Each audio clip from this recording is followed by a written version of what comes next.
Dear audience, welcome to our regular show, Shorashori, which is live in CBN 24. It's a very pleasure moment for us that today we have a special person in our show. As you all know that CBN 24 is going to show you some profile of persons who are, devoting themselves in Canadian culture, as well as in Bangladeshi culture, in Bangladeshi community, and in a broader sense in Canadian culture. So we have a very special person today. His name is Parthi. He is running for TDSB School Trustee in Scarborough Southwest in Canada. So, and as well as he is a teacher. Parthi, welcome to our show. Thank you. Welcome. Thank you. How are you? I'm good. Thank you for having me. Thank you. It's a great moment for us to have you in our show. So I think before knowing about you, we have to know something about TDSB, which is Toronto District School Board, because you are one of the trustees of that school board. So what is TDSB? The TDSB, as you said, is the Toronto District School Board. It's the biggest school board in all of Canada, and it's the biggest, third biggest after New York City and Chicago. So it has 580 schools, 240,000 students, $3 billion budget, and our focus is to focus on student achievement, equity, and well-being. So all our children come to our public education, which is free, receive a good education, and prepares them for the future. And one thing I want to inform our audience that the area of Scarborough Southwest, which is the mostly Bangladeshi community are living in your area. Right. So it's Ward 18. Ward 18, yeah. So the next question is, you are the trustee of TDSB. So why you have decided to be a trustee of this school board? It's a good question. My grandparents were teachers, my parents were teachers, and I became a teacher. And when you look at new Canadians, whether it's Bangladeshi or from Ukraine or wherever in the world people come to Canada, parents' number one concern is their child's education. Is it a good education? Is it accessible? Can they go to a good school? How is the quality of teaching?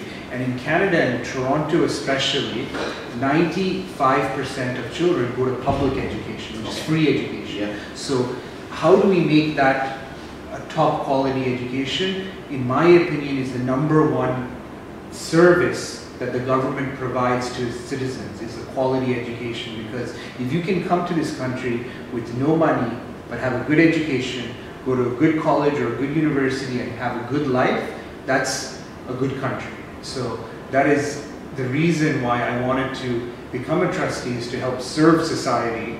And there's different ways to serve society, but for me personally, to have a role in public education, to give leadership, to let all the communities feel they have a voice and to make their school better, to make their neighborhood better. That is the role of the trustee, and that is why I wanted to become one, is to do my public service directly connected to public education. What kind of activities we have to do as a trustee? That's a good question. So the trustee's responsibilities are three mainly.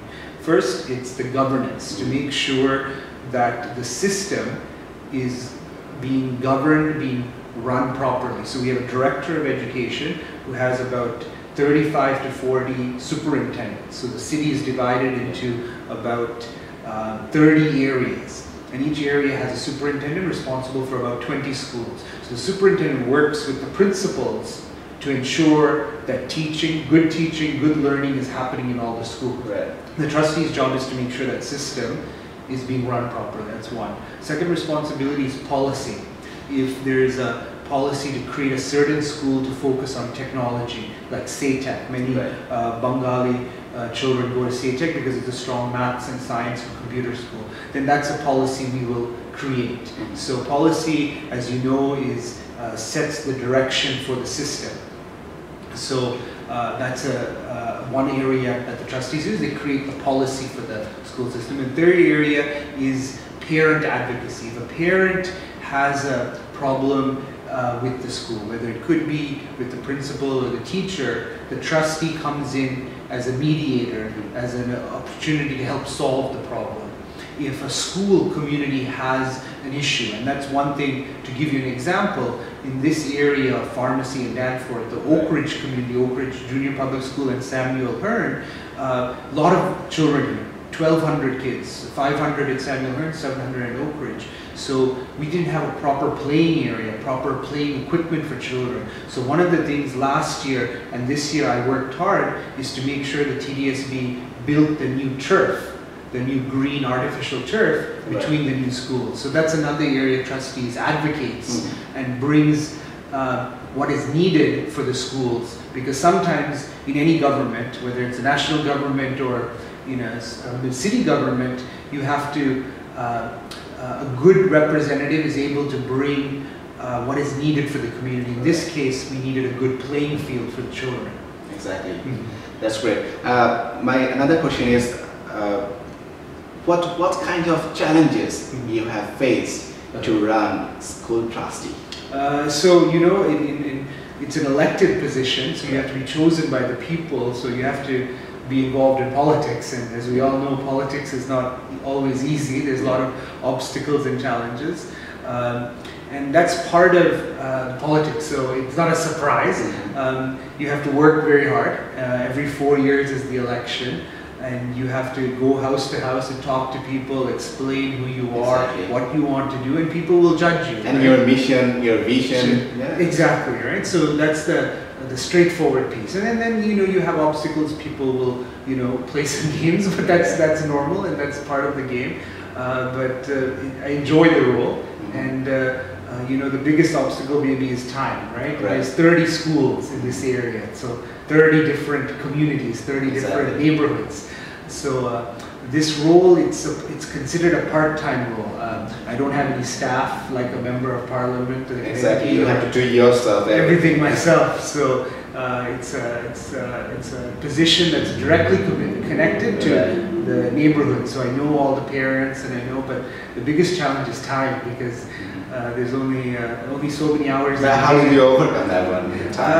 It's a sacrifice. It's a sacrifice, and sometimes you have to say no because the time is challenging. But you try to fit it in the day. So sometimes my day will go for 10 hours or 12 hours usually. So I enjoy the work, but that's probably the challenge.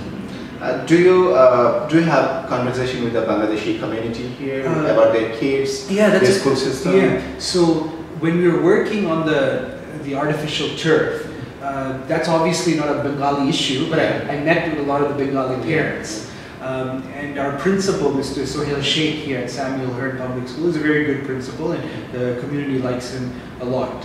Recently, I've been looking to get more involved with the Bengali community. So last year, for International Mother Language Day, we had our first TDSB celebration of International Mother Language Day on February 21st. So that was a big celebration, and it was very important for Bengali children and the community to realize the tremendous contribution Bangladesh has given the world by championing IMLD, International Mother Language Day, at the United Nations. So all the countries, all the cultures, all the languages, we have over 150 languages in the Toronto District School Board. Now, more of them are celebrating their mother tongue because of the contribution the Bengali community has made. So, but one thing in particular that I want to share, recently we had in the Bangla community, there was some mental health is a growing issue, not just in the Bangla community, in my own community, in a lot of other communities. The other communities as well. That mental health is an important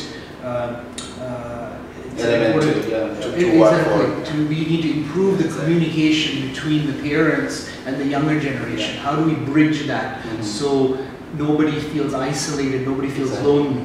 So that's something, and I'll definitely keep you informed, is to have an open forum for Bangla parents to talk about these issues, because when the children become teenagers, it becomes very more difficult at home. Recently we had a great loss of families. Exactly, that's what I was referring to, that was very sad, and also in other communities, we had one last week as well, 22-year-old boy, and it's a growing issue, and that we need to address, because in our community, it's a very similar community. Right. People don't talk about their feelings, their emotions, what's troubling them. So yeah, sometimes they get some cultural shock here as well, because if somebody come from their native here, and after that they will have a different culture in their schooling system or the other, the social system. So sometimes the kids, they get kind of cultural shock. Yeah. So that's kind of problem, and have to address that one too. Exactly. So let's talk about multiculturalism, which is related with this one. As you see that Canada embraced multiculturalism. So what is your thoughts about multiculturalism here? Multicultural, it's a unique idea that Canada was one of the first countries to embrace it and promote it, with our not first prime minister, but the father of our current prime minister, Pierre Trudeau. He passed it in the early 70s. At that time, across the world, it was a very unique thing. I think Canada as a whole has benefited from it. We are open as a society, whether you are here for 100 years or for 10 years or 1 year, you embrace the idea that all cultures are equal. We have to respect one another. We have to be friends with one another and become part of this Canadian society. So we've done a very good job in embracing cultures. The next step in multiculturalism is how do we find common values in all of our countries. We may look different, pray different, speak different, but we have common values. An honest person, it doesn't matter if they're black or white or brown. Morality. The morality is more, exactly. And that's why I think the next step of multiculturalism, how do we celebrate the differences and diversity, but how do we find the common, the unity amongst all the different cultures and religions? So that's the next step for our country, is how do we find the unity in multicultures? I got a thing, which is there was an argument I saw in newspapers some days before, that the mandatory music classes in school, as you know, and some parents in Muslim community, they are opposed to that. So how do you think about that one? It's a good question, and I'm happy you answered it, because it's a very serious question. Because if somebody had that intention, they ask this kind of question. It's a very good question, and it's a serious question. My response is that in our system we have what's called religious accommodation, right? And not just for its music classes, if it's a health class, if the parent wants to remove the child, they have the right to do that, right? But it's a conversation with the principal. The principal will show this is the reason why we're doing it, right? So when it comes to music, my advice is the music and the science and the research shows that music helps develop the brain, as we all know from the day the child is born to 16, 18, the brain is constantly evolving, learning, growing. And music, and the research shows, helps develop it. So we need to explain to parents the reason why music, whether it's a guitar or a piano or a tabla or whatever it is, it helps grow the child's brain and develop it. So, but if parents, have an understanding that's different, we accept it, we can't force it, but we have to try to educate as much as possible. I got another question, which is practicing religion in school.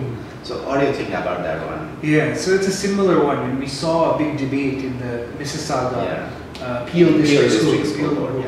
And for the Muslim community, they get the opportunity to pray on Friday. On Friday, and that's something we do in our own schools, in Toronto District School. We've been doing it for a long time in Valley Park, because in that school, 99% of the students Muslim faith. What was happening before is that for Jummah on Friday, the students will walk and they'll cross a major road to go for prayers. But then we thought, the request from the community is let the imam come, one person, instead of 300 students join. So that's what's happening, and it's going to continue to happen in here. So it's very unfortunate what's happening in Peel District, because you have a group that's very hateful, very racist, trying to bring Islamophobia into our school system, and that has no place, and that's, I'm very happy as a Toronto District School Board we stood up against it and said we support Peel District, and the Premier, the Minister of Education, the Ontario Public School Boards Association as a whole came to support Peel District. So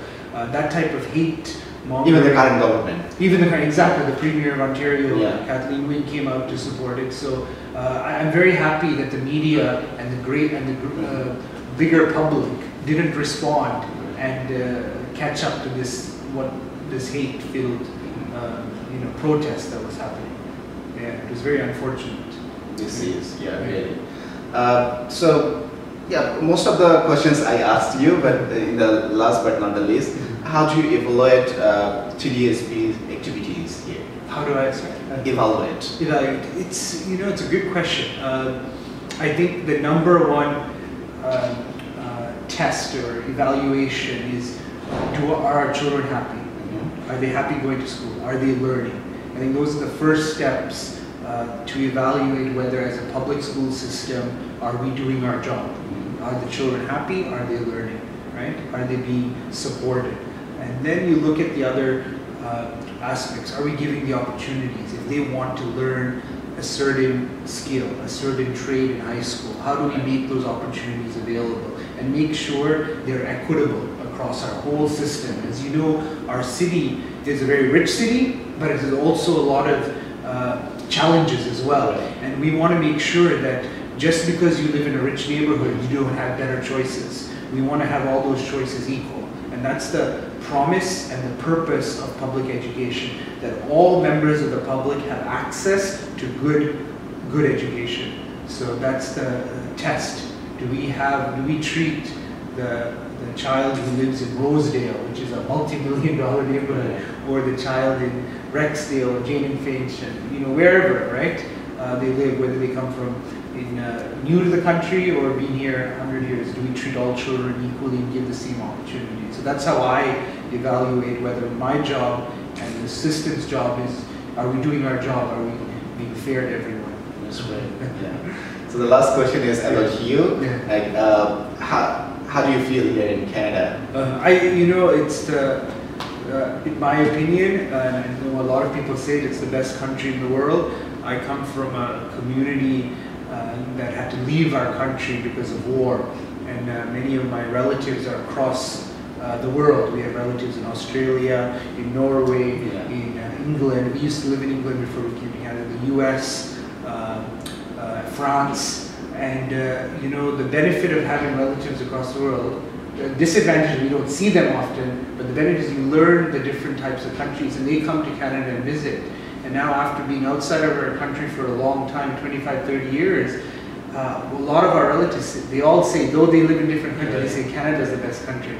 So it's one thing when we say it as Canadians, but when other people say, from their observation, Canada is the best country, then that's that's how I feel. That we are very privileged and lucky with God's grace that we live in a country that's so fair and so gives opportunity for everyone. So do you have any last message to deliver for our Bangladeshi community belonging here? First of all, thank you very much for everyone watching. The Bangla community has been very supportive of me in my last election and through all the work that I've been doing these last 2.5 years, and I appreciate it, and I'm looking forward to engaging with the Bangla community to make our school system the best school system, that it's responsible and responsive to the community, especially the Bangla community, in terms of in the secondary level, when that's the age when the students look at opportunities for career. And I'm looking to host an event